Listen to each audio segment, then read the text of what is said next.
Okay, so we'll start our class with the thought of the day. So today's thought is a person's most valuable asset is not a brain loaded with knowledge, but a heart full of love with an and ear open to listen and a hand willing to help. This is the thought. And what does it means, beta? It means that we generally give more importance to the brain with full of knowledge, isn't it? Mostly what we do, we give more importance to that brain full of knowledge, but and we give importance and what we think that our whole life is concentrated on it only.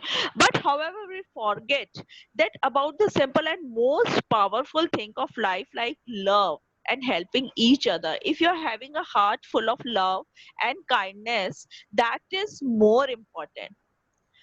See, beta, we can enjoy a strong relationship not only with the sharp mind. We enjoy a strong relationship with the kindness, with love, which you're having in your heart. So don't forget about that, that you're having a loving heart and a kindness in your heart so that you can help each other. Isn't it? Clear? Chalo. So now I'm going to share my screen with you, and today we are going to start new chapter, chapter number 6, Premchand के फटे जूते.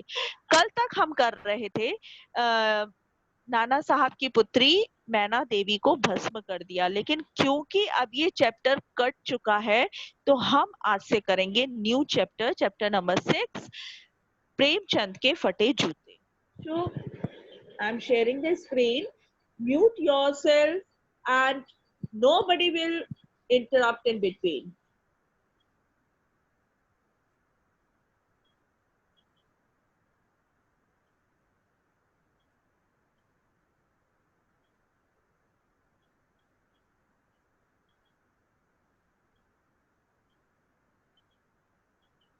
Can you see the screen? Yes, ma'am. Yes, ma'am. Yes, ma'am. Good. Okay. See, now you will see the chapter.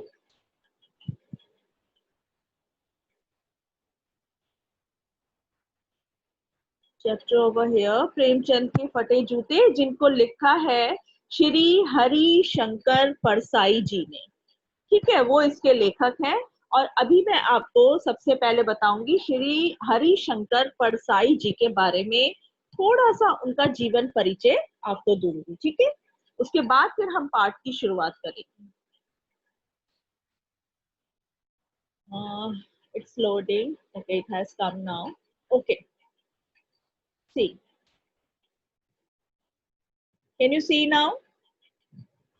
Yes, ma'am. Can you see the screen? Yes, Very yes, good. ma'am. Yes, Yes, ma'am. Yes, ma'am. Nice. So nice. Yes, ma'am. Yes, ma'am. अब बस I have heard. Only one is enough to speak. हाँ जी. अब आप ये देखिए बेटा, हरिशंकर परसाई जी जो है वो इस पाठ के लेखक हैं. और हरिशंकर परसाई, लिसन केयरफुली, हरिशंकर परसाई जी जो है वो व्यंग्यकार लेखक हैं. व्यंग्यकार प्रसिद्ध लेखक है. वो ज्यादातर अपने लेखन में इस समाज की कुरीतियों, इसकी परंपरा को व्यंग के तौर पर उन्होंने लिखा है अपने लेखन में. इनका जन्म जो है वो 22 अगस्त 1922 में हुआ था, यानी कि 22 अगस्त 1922 में. इंपॉर्टेंट पॉइंट्स आप नोट करते जाएंगे. इनका जन्म 22 अगस्त सन 1922 में मध्य प्रदेश के होशंगाबाद के जमानी गांव में हुआ था.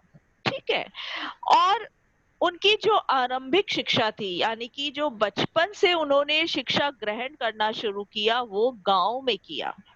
और बाद में उन्होंने नागपुर से हिंदी में एमए किया, नागपुर जाकर एमए की पढ़ाई करी और अध्ययन कार्य करने लगे।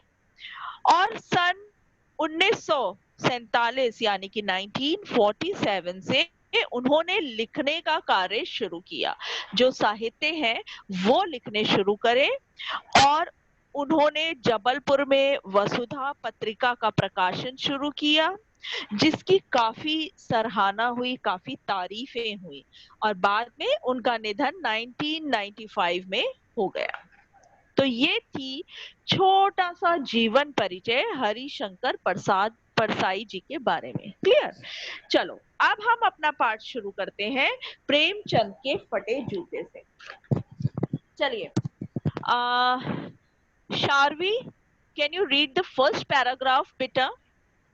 First paragraph. Yes ma'am. Premchand का एक चित्र मेरे सामने है।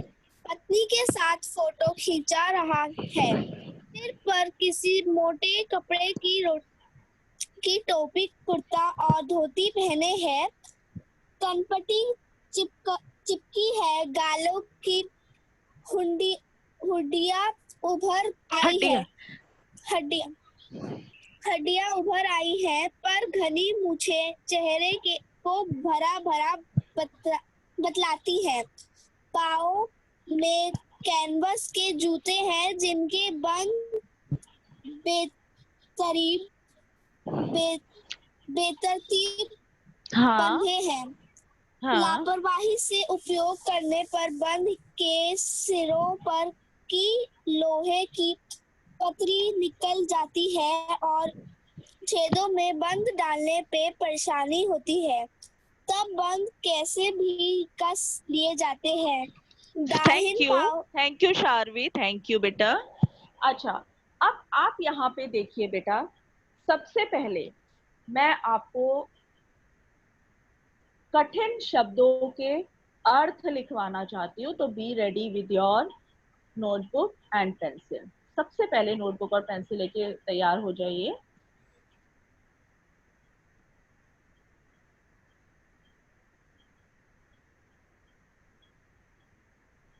यहाँ पे देखिए, उपहास। उपहास का अर्थ है खिल्ली उड़ाना या मजाक उड़ाने वाली हंसी। आप नोट करते जाएंगे तो बहुत अच्छा होगा। Note it down because as you have to write in your notebooks also. उपहास का अर्थ है खिल्ली उड़ाना या मजाक उड़ाने वाली हंसी हंसना। आग्रह, पुनः पुनः निवेदन करना, यानी कि बार बार निवेदन करना।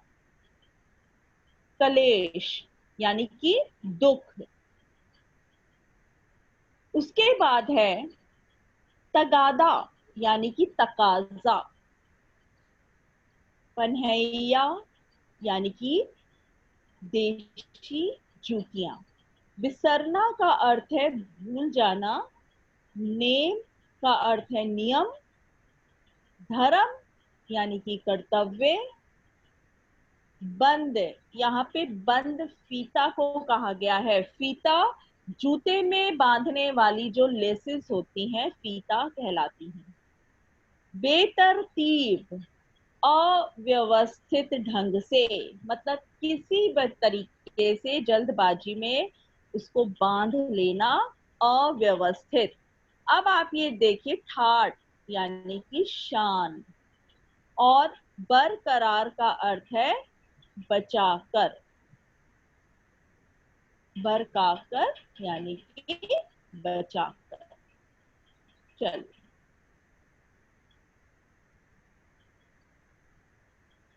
अब शार्वी ने जैसे फर्स्ट पैराग्राफ पढ़ लिया है, उसका मैं आपको समझाती हूँ इसका क्या अर्थ है। बेटा, हमारे जो लेखक हैं यानी कि हरिशंकर परसाई जी ने प्रेमचंद के बारे में इस कहानी में लिखा है और वो कहते हैं कि प्रेमचंद का एक चित्र मेरे सामने है। उनके आंखों के सामने प्रेमचंद का एक चित्र है जो पत्नी के साथ फोटो खिंचा रहे हैं। फोटो खिंचाते हुए समय का एक चित्र उनके सामने है। उस समय जो प्रेमचंद की वेशभूषा थी वो कैसी थी? सिर पर किसी मोटे कपड़े की टोपी थी, उन्होंने कुर्ता पहना हुआ था और धोती पहनी हुई थी और कनपट्टी चिपकी हुई थी। कनपट्टी जो यहाँ पे कानों के पास जो यहाँ पे गाल होते हैं वो बिल्कुल चिपके हुए थे, पतले थे।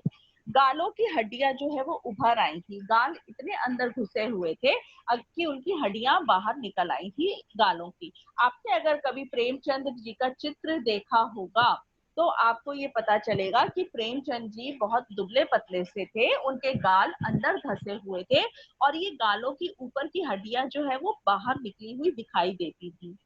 और उनकी जो चेहरे के ऊपर घनी काली मूछें थी और घनी काली मूछों की वजह से उनका जो चेहरा है वो भरा भरा दिखाई देता था। गाल तो उनके अंदर थे लेकिन मूछें बहुत भारी थी, गहरी थी, उस वजह से उनके गाल थोड़े भरे हुए दिखाई पड़ते थे। पाँव में उस समय उन्होंने कैनवस के जूते पहन रखे थे और उनके बंद बेतरतीब थे, यानी कि जो उनके लेसेस हैं वो बहुत अव्यवस्थित ढंग से बंधे हुए थे। जब बेटा जूता पुराना हो जाता है, उसको बहुत रफ यूज किया जाता है, तो क्या होता है कि उसके जो बंद के सिरे होते हैं, आपने शूज पे देखा होगा कि जो होल बने होते हैं जिसमें से आप लेसेस को अंदर डालते हैं, उस होल के ऊपर एक लोहे की छोटी सी रिंग लगी होती है ताकि जो लेस है वो प्रॉपर चली जाए। और लेस के ऊपर भी एक रिंग लगी होती है, आपने देखा होगा जो शूज के लेसेस होते हैं उसके ऊपर भी एक यस मैम। छोटी सी लोहे की रिंग लगी होती है जिससे कि आसानी से वो उसमें घुस जाता है। और अगर लापरवाही से उसको यूज करा जाए तो वो जो पतरी है वो निकल जाती है, जो लेसेस के ऊपर जो पतरी लगी होती है वो निकल जाती है। और उससे क्या होता है कि लेसेस को शूज के अंदर डालने में जो छेद है उसके अंदर डालने में परेशानी होती है ना। तो वही वो कह रहे हैं कि तब बंद कैसे भी कस लिए जाते थे और वो जब वो टूट जाती है तो लोग क्या करते हैं कि जल्दबाजी में उसको फटाफट डालते हैं और जैसे मर्जी हो उसको बांध बूंद के चल देते हैं। तो वो होता है अव्यवस्थित ढंग से जूते को बांधना। अब मुझे लगता है आपको फर्स्ट पैराग्राफ समझ आ गया है और अगर नहीं समझ आया है तो मुझे बताइए, क्योंकि मैं इसमें से अब आपको प्रश्न पूछने वाली हूँ। कोई ऐसा बच्चा है? आ गया सबको? शाबाश। चलिए अब मुझे बताइए बेटा, लेखक के सामने किसका चित्र है? प्रेमचंद का। प्रेमचंद का। अच्छा, चित्र के आधार पर उनकी वेशभूषा का वर्णन आप अपने शब्दों में करके बताइए। कोई एक बताएगा, अभिनव गौतम बताएगा मुझे। चलिए, चित्र के आधार पर उसकी वेशभूषा का वर्णन कैसे करोगे अभिनव? Abhinav, I want to know the answer.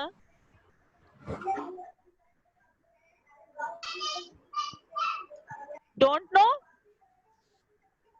Ma'am मैं Who got? हाँ बोलिए, चलिए बोलिए बोलो। मैम वह सर पे मोटे कपड़ों की टोपी पहनते थे और मैम वो जो है में वो कुर्ता और उन्होंने धोती पहनी हुई थी। Very good. और मैम उनके जो वो जूते थे वो बहुत ही, उनके जूतों के जो फीते थे वो बहुत ही अव्यवस्थित ढंग से थे। वेरी और मैम नाइस। उसकी कनपट्टी चिपकी हुई थी। मैम उनकी मूछें बहुत मोटी, गालों की हड्डियां उभर रही थी। और मैम उनके मूछें बहुत घनी थी। थे। अच्छा, अब देखो बहुत बेटा, घनी होने के कारण वो होल्ड डाउन नाउ लिसन। अच्छा, अब इसमें आपने बता तो सब कुछ दिया क्योंकि आपको सब कुछ पता था, लेकिन बेटा इसमें आपको मैं एक चीज इंपॉर्टेंट बताना चाहती हूँ, वो ये कि मेरा क्वेश्चन था कि चित्र के आधार पर उसकी वेशभूषा का वर्णन करो। तो वेशभूषा तो केवल उनकी धोती थी, कुर्ता था, उनकी टोपी थी। किसी का माइक खुला है, घर से मामा की आवाज आ रही है, म्यूट योर माइक, ठीक है। और उनके कैनवस के जूते थे और जिनके जो बंद है वो लापरवाही से बंधे हुए थे, बस ये थी उनकी वेशभूषा। और ये जो हम आप बता रहे हैं कि उनके गाल अंदर धसे हुए थे या उनकी मूछें थी, ये उनके वेशभूषा में नहीं आता है। समझ गए बेटा? तो हमने कभी भी अगर कोई भी क्वेश्चन का आंसर बोलना है या लिखना है तो पहले हमें उसे समझना पड़ेगा। अब आप 9th और 10th में आ चुके हैं, सीनियर में आ चुके हैं, तो इस बात का ध्यान रखेंगे कि क्वेश्चन क्या पूछा गया है। Is it clear to all? कोई बात नहीं, आप लोगों ने बताया बहुत अच्छा, लेकिन हाँ आगे से ध्यान रखना। अब आगे देखते हैं हम सेकंड क्वेश्चन। जूतों के बंद को बेतरतीब से क्यों बांध लिया गया है? क्यों बांधा है? वानी इज देयर, वानी यू टेल मी। जूतों के बंद को बेतरतीब से क्यों बांध लिया गया है? Wani, reply fast.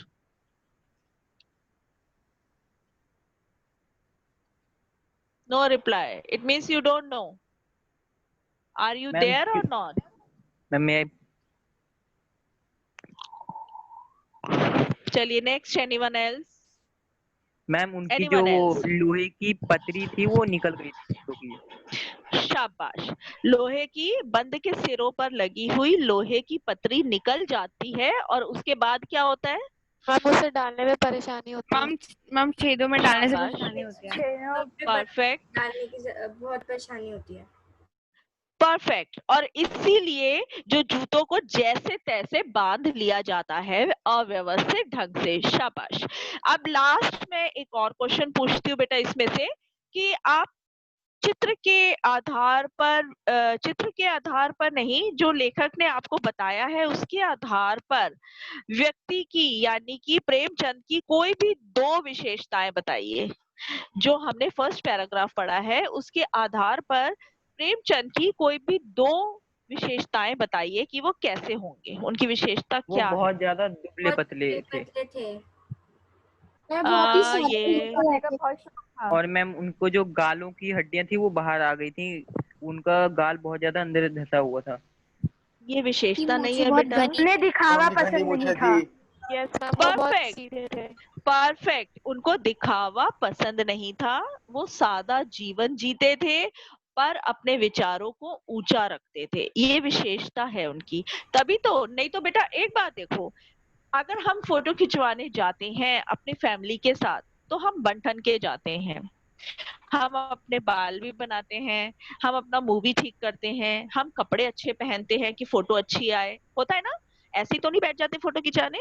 लेकिन प्रेमचंद जी ऐसे ही बैठ गए थे फोटो खिंचाने क्योंकि उनको सादगी पसंद थी। उनके जो सिद्धांत थे वो गांधी जी वाले सिद्धांत थे, यानी कि वो गांधी जी के सिद्धांतों के समर्थक थे।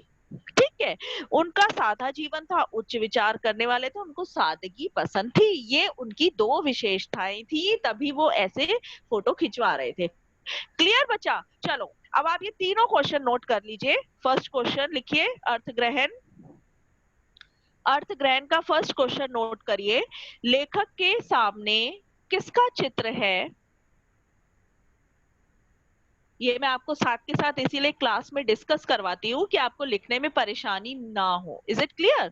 एक एक पैराग्राफ के लेखक के सामने किसका चित्र है? Question mark.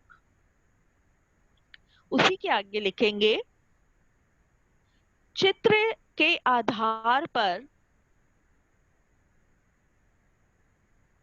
चित्र के आधार पर उनकी वेशभूषा का वर्णन कीजिए। वेशभूषा का वर्णन कीजिए। सेकंड क्वेश्चन, जूतों के बंद को, जूतों के बंद को बेतरतीब से, बेतरतीब से क्यों बांध लिया गया है? क्यों बांध लिया गया है? थर्ड क्वेश्चन, इस गद्यांश के आधार पर, इस गद्यांश के आधार पर प्रेमचंद की किन्हीं दो विशेषताओं का उल्लेख कीजिए। किन्हीं दो विशेषताओं का उल्लेख कीजिए। ये बेटा आपने अर्थ ग्रहण के प्रश्न है जो आपने अपने आप आंसर लिखने हैं, ठीक है। मैं आज आपको आपके ग्रुप पे, क्लास ग्रुप पे कैसे आपने नोटबुक में काम करना है, मेरे ख्याल से अब सबके पास नोटबुक सेट आ गए होंगे, तो आप किस तरह से नोटबुक में काम करेंगे वो मैं सीक्वेंस वाइज आपको लिख के ग्रुप में सेंड कर दूंगी। Is it clear to all? ताकि आपको पता रहे कि आपने कैसे कैसे काम करना है, किसके पास कौन सी चीज का सीक्वेंस आना चाहिए। ओके, चलिए we are moving towards the next paragraph. Next paragraph है बेटा कि दाहिने पांव का जूता ठीक है। अच्छा, अब तो सबसे पहले मुझे आप ये बताओ, दाहिने का क्या अर्थ होता है? दाहिना हम राइट। Right, very good. और राइट, बाया? लेफ्ट। Very nice. तो अब आप ये देखिए कि दाहिने पांव का जूता तो ठीक है, मगर बाएं जूते में एक बड़ा सा छेद हो गया है जिसमें से उंगलियां बाहर निकल रही हैं। उनका जूता इतना घिस चुका है कि उनके पैरों की उंगलियां जो है वो बाहर दिखाई दे रही हैं। अब लेखक कहता है कि मेरी दृष्टि इस जूते पर अटक गई। होता है ना, अगर हम किसी का फटा हुआ जूता देखते हैं तो हमारी निगाहें उसके फटे जूते की तरफ पहुंच जाती हैं और वहां पे निहारने लगती है कि इसका जूता फटा हुआ है। फिर लेखक ये सोचता है कि फोटो खिंचाने की अगर यह पोशाक है तो पहनने की कैसी होगी। मतलब कि हम जब फोटो खिंचाने जाते हैं तो हम अच्छे कपड़े पहनकर जाते हैं, मगर हमारे प्रेमचंद जी जब फोटो खिंचाने गए हैं तो वो इन्हीं साधारण कपड़ों में फोटो खिंचाने गए हैं। तो लेखक कह रहा है कि जब आप घर में रहते होंगे नॉर्मल, तो आप कैसे कपड़े पहन के रहते होंगे, कैसे आपकी वेशभूषा, कैसे पोशाक होगी। अच्छा, अब आगे वो कहता है कि एक मिनट बेटा, कहाँ से, तो पहनने की कैसी होगी। नहीं, इस आदमी की अलग अलग पोशाक नहीं होगी। अब लेखक अपने मन में सोच रहा है कि नहीं, इस आदमी के पास कोई अलग अलग पोशाक नहीं होगी। पोशाकें बदलने का गुण ही नहीं है इस आदमी को, अलग पोशाक पहनने का या बदलने का कोई भी गुण नहीं है। वह जैसा है वैसे ही फोटो में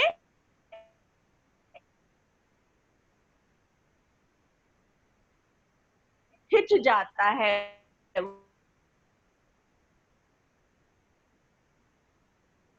वो तो वही देखना चाहते जो पैराग्राफ की दृष्टि जूते पर क्यों अटक गई। क्योंकि चित्र में व्यक्ति ने जो जूते पहने, आपने जब भी आंसर लिखना है तो पूरा लिखना है, इस बात का ध्यान रखना। क्योंकि अर्थ ग्रहण संबंधी प्रश्न का ये मतलब नहीं है कि आप सिर्फ एक लाइन में आंसर लिखेंगे। Answer should be in 2 or 3 lines and in a proper sentence. क्योंकि मैं उस आंसर को बिल्कुल कट कर दूंगी जो एक लाइन में लिखा हो या प्रॉपर ना लिखा हो। तो आप उसमें प्रॉपर लिखेंगे कि लेखक की दृष्टि जूते पर इसलिए अटक गई क्योंकि चित्र में जो व्यक्ति ने जूते पहन रखे थे उनकी स्थिति अच्छी नहीं थी और उसके दाहिने पैर का जूता तो ठीक था, मगर किसी का माइक ऑन है, म्यूट योरसेल्फ, और बाएं जूते में बड़ा सा छेद हो गया था। ठीक है, ये आप प्रॉपर लिखेंगे। सेकंड क्वेश्चन आंसर बताइए बेटा। चित्र में व्यक्ति की पोशाक देखकर लेखक क्या सोचने पर विवश हो गया था। मैम की उनकी आर्थिक स्थिति अच्छी नहीं है। हाँ, और वेरी गुड, परफेक्ट आंसर। और क्या सोचा था उसने? कि वो देखो घर पे ऐसे पैराग्राफ में कपड़े पहन जब ये फोटो खिंचाने के लिए खिंचाने पोशाक कपड़े है पहन के घर पे क्या तो पहन घर के पे रहता कैसे होगा? बैठता होगा। हाँ, जब ये फोटो खिंचाने ऐसे वस्त्र वेशभूषा में आया है तो ये घर में कैसे रहते होंगे, ठीक है ना। चलो नेक्स्ट क्वेश्चन मैं अगर आपसे पूछूं कि यह जैसा है वैसे ही फोटो में खिंच जाता है, ऐसा लेखक ने क्यों कहा है? यह जैसा है, उसे दिखावा पसंद नहीं था, बताइए इसका क्या अर्थ है? क्योंकि उसे दिखावा ये पसंद नहीं समझ था। आ गया कि इन्हें दिखावा पसंद नहीं। वेरी गुड, कि उन्हें दिखावा पसंद नहीं है, कि जैसे लोग फोटो में अधिक से अधिक सुंदर दिखना चाहते हैं, उन्हें दिखावा पसंद नहीं है और वो जैसे हैं वैसे ही खिंच रहे हैं, फोटो खिंचा रहे हैं। तो बेटा लेखक की दृष्टि जूते पर क्यों अटक गई है? व्यक्ति की पोशाक देखकर